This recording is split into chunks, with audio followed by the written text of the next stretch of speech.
Back in 2021, Jaman 2 introduced the evil Ugnaught Emperor into the JawaFace lore, an epic adventure culminating into a final battle against a giant Ugbot. A reference to Swordsil's Operation Bosses, the fight included Kara dodging AoEs, a Sand People raid group wiping, Grandfather Jawa acting as a raid leader, Jawa healers healing the DPS, and Kara building a literal tank to act as the group's tank. And so what happens in the end is, they all join forces and everything.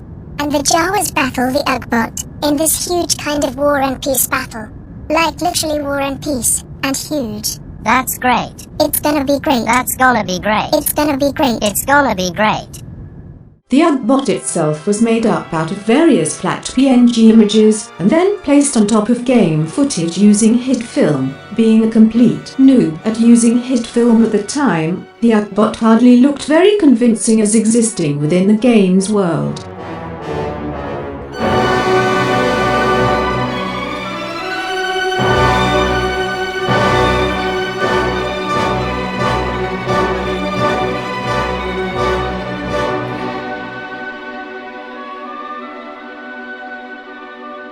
With the Ugnaught Emperor returning for Jaman 4, it made sense to bring back the Ugbot as well, and attempt to make the Ugbot look a bit more believable than it did back in 2021. To recreate the Ugbot, all the elements that made up the Ugbot in Jaman 2 were gathered again. If you are a die-hard SWTOR player, you might recognize some elements. The lower body is made up of an Imperial battle crawler and the Rishi Stronghold patrol carrier. Its chest is from the Ravager's operations boss, Blaster. Its arms are from the personal Ugbot companion, and its head is the A7 surveillance droid companion turned upside down, with the eyes, nose, and ears added.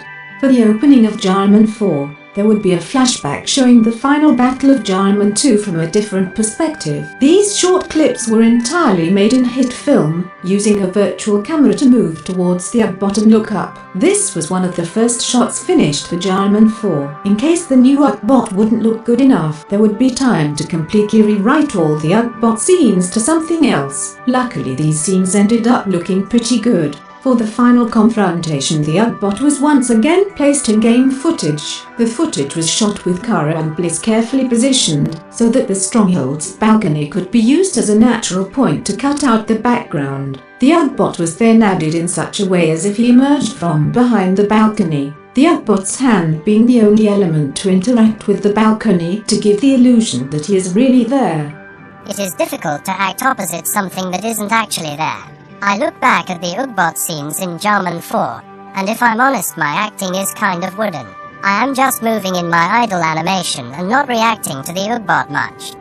For the short clip where the Ugbot punches Kara, a friend was standing out of view using a juggernaut force push on Kara. The Ugbot's hand was then added during editing and timed with a force push. An actual fight with the Ugbot would have been too hard to accomplish, and would probably have had mixed results, like in Jaman 2, so this time Kara simply cheats, and uses game hacks to stop and delete the Ugbot.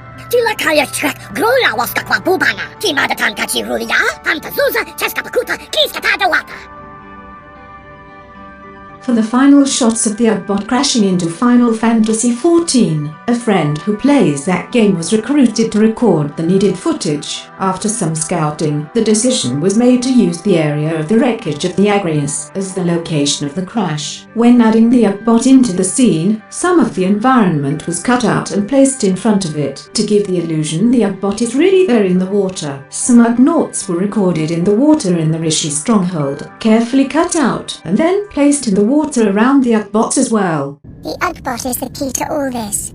If we get the Ugbot working, I may have gone too far in a few places,